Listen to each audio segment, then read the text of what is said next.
ಈಗ big fine top 3ನೇ story ಕಡೆ ಗಮನ ಕೊಡೋಣ. ಎಣ್ಣೆ ಕೊಡ್ಲಿಲ್ಲ ಅನ್ನುವಂತ ಕಾರಣಕ್ಕೆ ಬಾರ್ಗೆ ಪುಂಡರು ಬೆಂಕಿ ಇಟ್ಟಿರುವಂತ ಘಟನೆ ಸಕ್ಕರೆನಾಡು ಮಂಡ್ಯದಲ್ಲಿ ನಡೆದಿದೆ. ಕೆಆರ್ಪೇಟೆ ತಾಲೂಕಿನ ಅಗಸರಹಳ್ಳಿ ಗೇಟ್ ಬಳಿ ಇರುವಂತ ಬಾರು, ಆ ಬಾರ್ಗೆ ಪುಂಡರು ಬೆಂಕಿ ಇಟ್ಟಿದ್ದಾರೆ.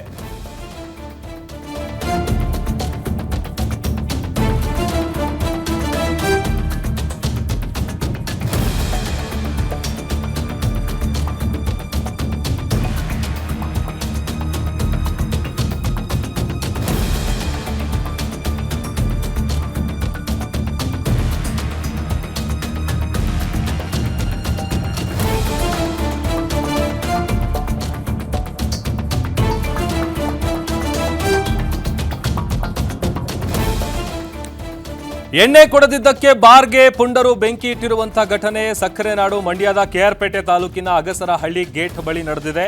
ಪುಂಡರ ಅಟ್ಟಹಾಸದ ವಿಡಿಯೋ ಸಿಸಿಟಿವಿಯಲ್ಲಿ ಸೆರೆಯಾಗಿದೆ. ಬಾರ್ನಲ್ಲಿ ಫ್ರೀ ಎಣ್ಣೆಗೆ ಬೇಡಿಕೆ ಇಟ್ಟಿದ್ರಂತೆ ಈ ಪುಂಡರು. ಆರೋಪಿ ರಕ್ಷಿತ್ ಸಹಚರರಿಂದ ಬಾರ್ನಲ್ಲಿ ದಾಂಧಲೆ ನಡೆದಿರೋದು. ಎಣ್ಣೆ ಕೊಡಲಿಲ್ಲ ಫ್ರೀಯಾಗಿ ಅನ್ನುವಂಥ ಕಾರಣಕ್ಕೆ ಬಾರ್ ಮಾಲೀಕನ ಕಾರ್ ಏನಿದೆ ಆ ಕಾರ್ಗೂ ಕೂಡ ಬೆಂಕಿ ಇಟ್ಟಿದ್ದಾರೆ. ಕೆಆರ್ಪೇಟೆ ಗ್ರಾಮಾಂತರ ಠಾಣೆಯಲ್ಲಿ ಇದೇ ವಿಚಾರವಾಗಿ ಪ್ರಕರಣ ಕೂಡ ದಾಖಲಾಗಿದೆ. ದೃಶ್ಯದಲ್ಲಿ ಗಮನಿಸ್ತಾ ಇದೀವಿ ನೋಡಿ. ಇತ್ತೀಚೆಗಷ್ಟೇ ಒಂದು ಘಟನೆ ನಡೆದಿತ್ತು. ಬಾರಲ್ಲಿ ಏನೋ ಫ್ರೀ ಎಣ್ಣೆ ಕೊಡಲಿಲ್ಲ ಅಂತೇಳಿ ಆ ಕ್ಯಾಶಿಯರ್ ಮನೆಗೆ ಫಾಲೋ ಮಾಡ್ಕೊಂಡು ಹೋಗಿ ಆತನ ಕತ್ತು ಸಿಳಿ ಕೊಲೆ ಮಾಡಿದ್ದ. ಇತ್ತೀಚಿನ ದಿನಗಳಲ್ಲಿ ಈ ಥರದ ಒಂದಷ್ಟು ಘಟನೆಗಳು ನಡೀತಾ ಇದೆ. ಈಗ ಮಂಡ್ಯದಲ್ಲಿ ಅದೇ ಥರದ ಘಟನೆ ನಡೆದಿರೋದು. ಫ್ರೀ ಎಣ್ಣೆ ಡಿಮ್ಯಾಂಡ್ ಮಾಡಿದ್ರಂತೆ, ಫ್ರೀಯಾಗಿ ಕೊಡಬೇಕು ಅಂತ. ಸಹಜವಾಗಿ ಆ ಬಾರ್ನಲ್ಲಿ ಇದ್ದಂಥವ್ರು ಕೂಡ ಪ್ರಶ್ನೆ ಮಾಡಿರ್ತಾರೆ, ಯಾಕೆ ಫ್ರೀಯಾಗಿ ಕೊಡಬೇಕು, ಕಾಸು ಕೊಟ್ಟು ತಗೊಂಡು ಹೋಗು ಅಂತೇಳಿ ಏನೋ ಜಗಳ ಆಗಿದೆ. ಅದೇ ಜಗಳಕ್ಕೆ ರಕ್ಷಿತ್ ಮತ್ತು ಆತನ ಸಹಚರರು ಸೇರಿಕೊಂಡು ಆ ಬಾರ್ನ ಗ್ಲಾಸ್ ಏನಿದೆ ನೋಡಿ, ಆ ಗ್ಲಾಸ್ಗೆ ಪೆಟ್ರೋಲ್ ಸುರಿದು ಬೆಂಕಿ ಇಡ್ತಾರೆ. ಅಷ್ಟೇ ಅಲ್ಲದೆ ಆ ಬಾರ್ನ ಮಾಲೀಕ ಏನಿದ್ದಾನೆ ಆತನ ಕಾರ್ಗೂ ಕೂಡ ಬೆಂಕಿ ಹಚ್ಚಿದ್ದಾರೆ.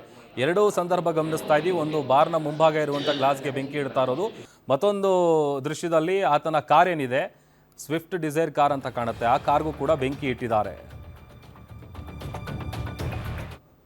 ನಾನು eagle boarding landing manufacturing work ಮಾಡ್ತಾ ಇದ್ದೀನಿ.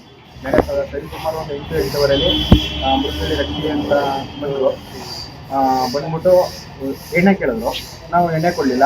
ಓನರ್ ಫೋನ್ ಮಾಡುವಂಥದ್ದು, ಓನರ್ ಫೋನ್ ಮಾಡಿದ್ವಿ. ಇವರು ಒಂದು ಬಾಟ್ಲು ಕೊಡ್ತಾಯಿತ್ತು ಅಂತ ಹೇಳಿದ್ರು. ಅದಾದಮೇಲೆ ಇಲ್ಲ ನನಗೆ 2 ಫುಲ್ ಬಾಟ್ಲು ಬೇಕೇ ಬೇಕು ಅಂತಂದರು. ಇಲ್ಲ ನೀವು ಕಾಲ್ ಮಾಡಿ ಅಂತ ತಿರ್ಗಾ ಅವ್ರು ಕಾಲ್ ಮಾಡಿಸಿದ್ರು. ಆವಾಗ ಸರಿ ಸಾಯ್ತು ಹೋಗಿ ಕೊಟ್ಟು ಕಳಿಸು ಅಂತಂದ್ಬಿಟ್ಟು ಇವ್ರು ಹೇಳಿದ್ರು, ಕೊಟ್ಟು ಕಳಿಸಿದ್ರೆ. ಅದಾಗ ಒಂದು 20-25 ನಿಮಿಷದಲ್ಲಿ ಬಂದ್ಬಿಟ್ಟು ಪೆಟ್ರೋಲ್ ಅಲ್ಲಿಂದ ಆಲ್ರೆಡಿ ಎಲ್ಲ ಮೆಂಟೈನ್ ಮಾಡ್ಬಿಟ್ಟು ಮತ್ತೆ ಲ್ಯಾಬ್ಸಲ್ಲಿ ಬೆಂಕಿ ಎತ್ತಿ ಇನ್ನು ಕೆಲವೇ ಒಂದು 10 ನಿಮಿಷದಲ್ಲಿ ಅಲ್ಲಿ ಹೋಗ್ಬಿಟ್ಟು ಇವ್ರ ಮನೆ ಹತ್ರ ಇವ್ರ ಕಾರ್ಗೂ ಬೆಂಕಿ ಎತ್ತಿ. ಮತ್ತಷ್ಟು ಡೀಟೇಲ್ಸ್ ಕೊಡ್ತಾರೆ ನಮ್ಮ ಪ್ರತಿನಿಧಿ ರಾಘವೇಂದ್ರ. ಲೈವ್ ಜಾಯ್ನ್ ಆಗ್ತಾ ಇದ್ದಾರೆ. ರಾಘವೇಂದ್ರ, ಎಷ್ಟು ಜನ ಹೋಗಿದ್ರು, ಆಮೇಲೆ ಎಷ್ಟೊತ್ತಿಗೆ ನಡೆದಿದ್ದ ಘಟನೆ ಇದು, ಆಮೇಲೆ ಯಾಕೆ ಅವರಿಗೆ ಎಣ್ಣೆ ಕೊಡಬೇಕಂತೆ, ಏನೆಲ್ಲ ಡೀಟೇಲ್ಸ್ ಇದೆ ರಾಘವೇಂದ್ರ?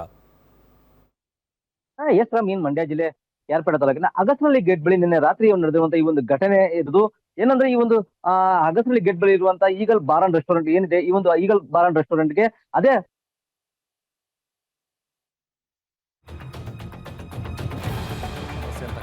ಸಂಪರ್ಕ ಕಡಿತ ಆಗಿದೆ.